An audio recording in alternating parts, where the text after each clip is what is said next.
Week 23, Day 1, Proverbs 3 to 5 and Romans 10. My son, do not forget my teaching, but keep my commands in your heart, for they will prolong your life many years and bring you peace and prosperity. Let love and faithfulness never leave you. Bind them around your neck, write them on the tablet of your heart. Then you will win favor and a good name in the sight of God and man. Trust in the Lord with all your heart and lean not on your own understanding. In all your ways submit to him, and he will make your path straight. Do not be wise in your own eyes. Fear the Lord and shun evil. This will bring health to your body and nourishment to your bones. Honor the Lord with your wealth, with the first fruits of all your crops. Then your barns will be filled to overflowing, and your vats will brim over with new wine.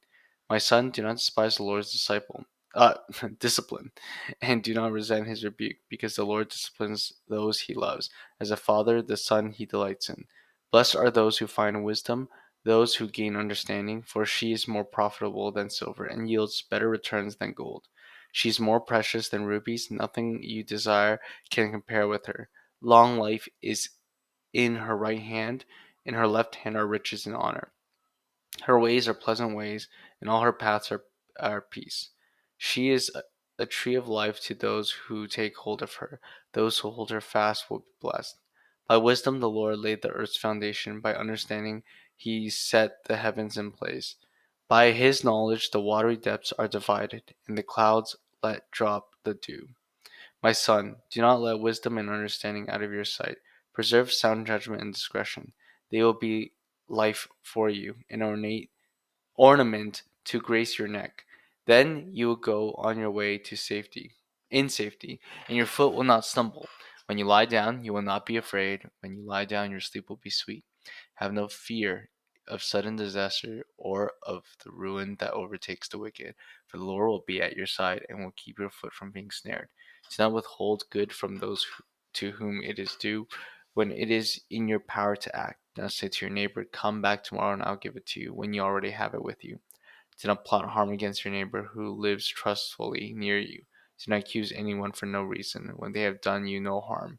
Do not envy the violent or choose any of their ways, for the Lord detests the perverse, but takes the upright into his confidence. The Lord's curse is on the house of the wicked, but he blesses the home of the righteous. He mocks the proud mockers, but shows favor to the humble and oppressed. The wise inherit honor, but fools get only shame. Listen, my sons, to the Father's instruction. Pay attention and gain understanding.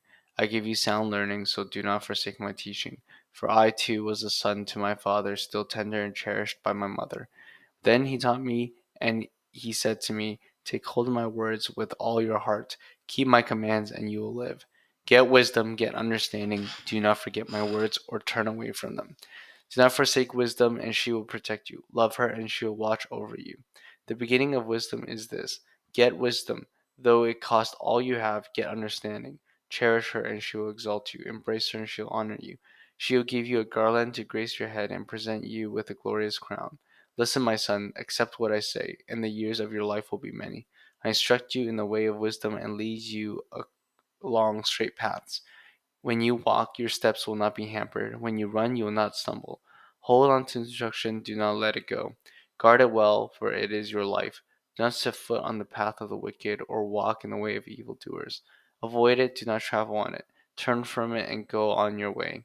For they cannot rest until they do evil. They are robbed of sleep till they make someone stumble. They eat the bread of wickedness and drink the wine of violence. The path of righteousness is like the morning sun, shining ever brighter till the full light of day. But the way of the wicked is like a deep darkness. They do not know what makes them stumble. My son, pay attention to what I say. Turn your ear to my words.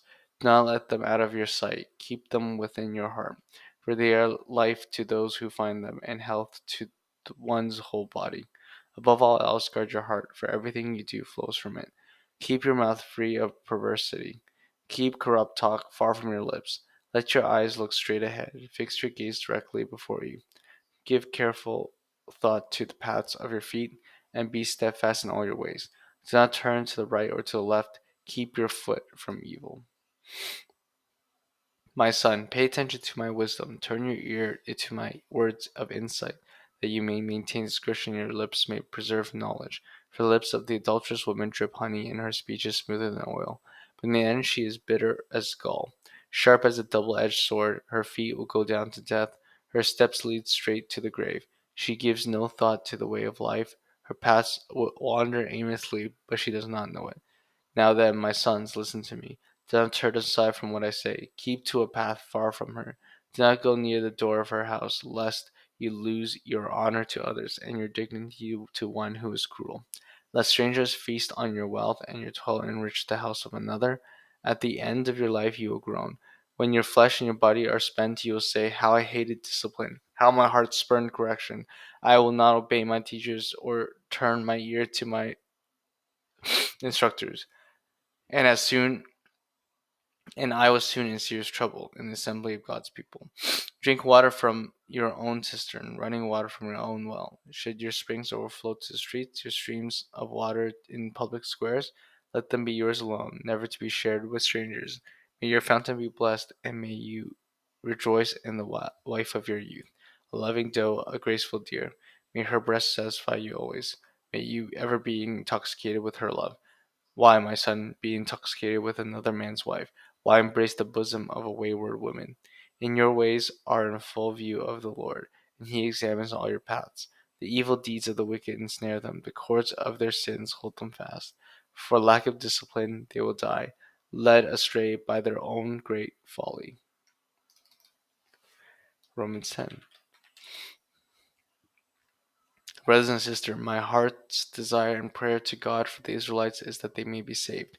For I can testify about them that they are zealous for God, but their zeal is not based on knowledge.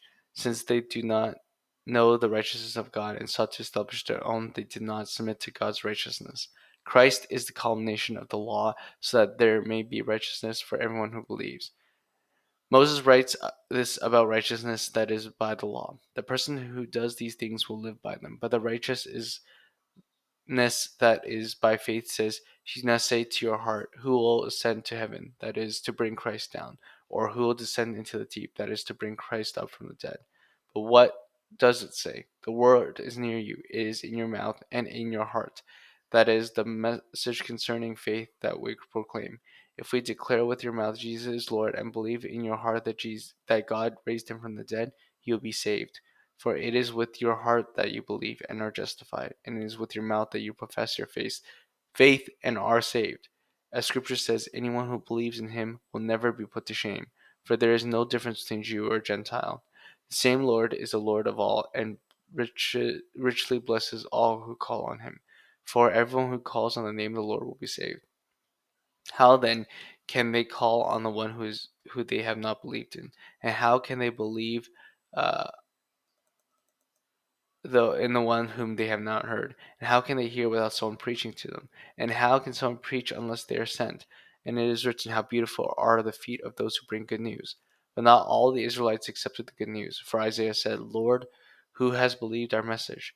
Consequently, faith comes from hearing the message, and the message is heard through the word about Christ. But I asked, did they not hear? Of course they did. Their voice has gone out into all the earth, their words to the ends of the world. Again I ask, did Israel not understand? First Moses says, I will make you envious by those who are not a nation. I'll make you angry by a nation that has no understanding. And Isaiah boldly says, I was found by those who did not seek me. I revealed myself to those who did not ask for me. But concerning Israel he says, All day long I held out my hands to a disobedient, obstinate people.